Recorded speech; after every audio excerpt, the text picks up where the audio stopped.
new manager, a good set of 3 points there. Happy with that? Yeah, it's good. It's good. The manager said to press, and it's a good system.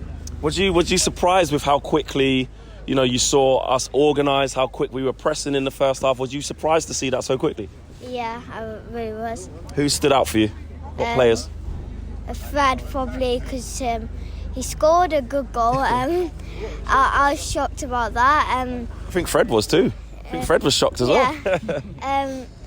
He was getting in there, tackling, and he was a good player, and his passing was better than usual. Do you think people need to be a bit kinder to Fred, or a bit more kind of appreciative that he actually is quite good? Yeah, they do have to be appreciative of Fred. Maybe he didn't reach his potential with Ollie because he didn't push Fred, but with this new manager, he's going to push Fred and work on how he is. What did you make of Diogo Dalot? So many people have been saying that he played really well today. Did you think he played well? Yeah, he did. He did play very well. Kept Zaha quiet. I thought Zaha was going to be getting in behind, but he kept Zaha quiet too. Do you think he should keep playing, or do you think Wan-Bissaka should come back in when he's fit? Dalot should stay in. He looks solid, doesn't he? Yeah, he does look very solid. Okay. I'm going to come to over here. Little man saying how good Dalot was. And on the Ranić, he was, good to see us pressing. Look, it's early days. Yes. Did you see enough in one game after a day and a half's training to say, well, that's encouraging? I thought what we did off the ball was more impressive than what we did on the ball. Agreed. I think when we were on the ball, we still kind of looked like that. Oh, mate, what are you going to do? What are you going to do? Moments FC kind of like... I think off the ball, we were quite organised. I thought Fred... He gets a lot of criticism, but he does what he does best, and that is intercepting the ball, pressing the play. Yeah, he's not the best player, but if you had Donny next to him instead of Scott next to him, then that wouldn't be such a big hinder. Why do you think Scott McTominay gets an easier ride? I feel like every time we dissect a game, we're always talking about, Fred this, or maybe Fred was good, maybe Fred wasn't, and this, that. And it's just like McTominay doesn't really get a mention for playing average or playing poorly. What's going on? Honestly, I think it's because he's a youth player. I think he's not a bad player, but he's not our quality of player. He's an Aston Villa quality of player. Like, if he went in there midfield, I think he'd do great. And he does some of the stuff great. Like Leeds last season at home, when he's banging two goals in like 10 minutes. Like, we're all loving it. But he hasn't got the pass on him. Him and Fred are too similar. And I think Fred's better in what we want them to play. I think Fred could do quite well in the Ragnarok if Ragnarok turns around to him and says, I want you to be the six, I want you to intercept, I want you to pass it to Donny, pass it to Bruno, pass it to Sancho, pass it to Francis, just pass it to somebody and get out of the feet. I think Fred could really do that.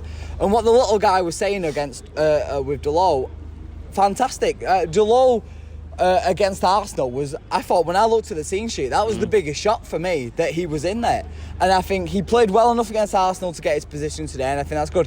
And the next 9 games in the league, they're all kind of winnable games. They look like winnable on paper, yeah. And you'd think Dalot's probably the best option for them. Young boys midweek, we're already through, we're already top of the group, do what you're doing. But are you telling me against City, against Liverpool, against Chelsea, even against West Ham at the moment, tough, yeah. I wouldn't be playing Dalot in them games, but that's why you want the squad depth. One of the things I think about Shaw this year is maybe kind of why he's dropped off is last year he stepped up because Tellers came in and he was like, well, screw this. You ain't taking my place, I'm playing. And then when he realised Ollie was kind of like, right, okay, well, you're playing no matter what, then he doesn't have to be as worried. And I think you want that pressure. I think Maguire's done good today, and I think he did good against Arsenal. And you can't drop him on the way that he's been playing. But then if Bailly plays against young boys, that he should do, because it should be rotational, then Bailly's also arguing to get in there. Because I don't think Bailly's last performance, he deserved Chelsea to was get good, shot. yeah, exactly. Yeah, he didn't deserve to get shot. And against... was it City we played 5 and he got took off at half time? To me, I don't think he was our worst defender against City either, and he got took off. So I think defence-wise we're good. I think midfield's our biggest problem at the moment because Pogba's off in the summer. To me, you don't play Pogba again this season.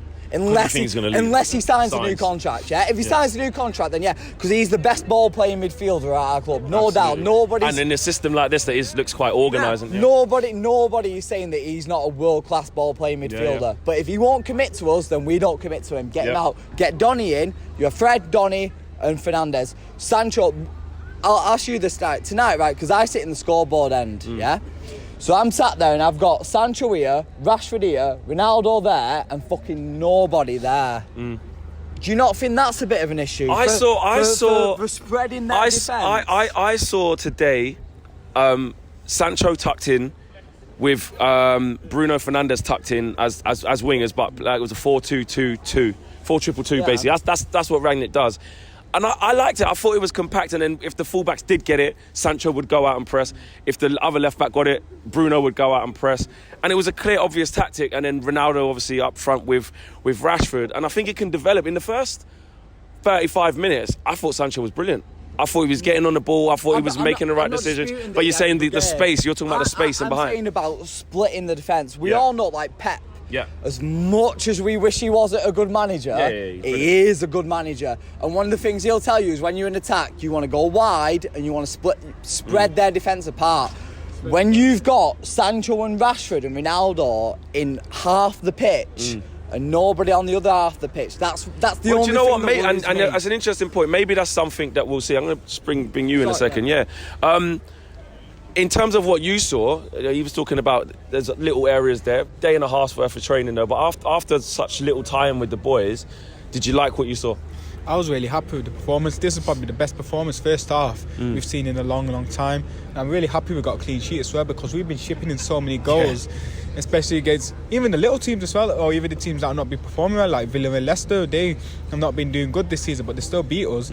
But at least today we showed control. That's the main thing, because Crystal Palace, we could say, oh, it's only Crystal Palace, but Crystal Palace are one of them teams that turn up in big games. They went to City and won. Yeah, they went to City one day, nearly beat Arsenal, they beat Spurs. Yeah, exactly. We haven't beaten them in a while. They went to City and won. They should have won against Arsenal away. So they're not mugs. Yeah, I know, and that's the thing, like, and their quality team as well. We actually made them quiet. They only had a few chances. Zaha, he's a baller, but he didn't really do much today. Yeah. That's the main thing. And then, like, we did really well. And you know what? I was a Fred hater, to be honest. I'd apologise to him. I still want to see more, because you can't just say, oh, I apologise now and then next week he plays terrible. We want to still see more of him throughout the rest of the season. If he does really well and he fits into the squad, then and now that we got rid of Oli, I think everyone gets a clean slate, because we can see the players are getting better. The ones that weren't doing well are doing well now. Lindelof was another one that wasn't good, but he played brilliantly today. Maguire, he was another shaky one, but he did all right. Yeah. We're starting to see confidence, isn't it? Like, there's a new man, there's a new regime, a chance to impress. Man of the match. Who was your man of the match? For me, it has to be Dalot. You know, when you see Dalot today, for example, I think someone else touched on it before about Danjuma, about how Danjuma against when we played Villarreal, Dalot was all over the place. But today, against a tricky winger like Zaha, let's not get it twisted. He's a baller. Yeah. He can split you apart, sort of thing. Played well in that respect. Additionally, going forward, every time Dalot was on the ball, I kind of had that little urge to think something's going to happen, sort of thing. So for me, I think Dalot was man of the match today. And there's a few other players you can talk about. You can obviously talk about Fred. Likewise, again, you call me a Fred hater, quote unquote, whatever. I wear that label, fair enough. But you're giving credit where credit's due. You've got to give him credit where credit's due. He played very well today, do you know what I mean? And I think under Rangnick, again, I think this point has been said, but it's clean slate. Everyone has a clean slate, and we move on from here, sort of thing. And I think Fred, as much as I do think he's a limited footballer in aspects of his game, under Rangnick's system and how he wants to play, Fred can prosper. So I think, you've got Dalot man of the match, Fred worthy mention, and also Lindelof, which has also been spoken about today. Just to finish off, Ronaldo fitting into that system. I know we didn't score today, but I saw him working just as hard as anyone. I see him just being fine. The guy's got more goals than Carrick had fucking games. What are you on about? 801 goals. Exactly. Like, real quick. Ragnarok even said, like, he's the fittest 36-year-old he's ever seen, mate. The guy is a beast, and you've got Messi out there winning the Ballon d'Or just because he signed for PSG, because the French media pick who wins it. Lewandowski's been robbed this year, and he's been robbed last year. Yeah. Like Ronaldo, like you said. Ronaldo's the goal. I just want to echo what this guy over here said about Ronaldo. People keep going about Ronaldo as a prima donna, right? And this player that's so hard to work with. Look how Cristiano Ronaldo ran today.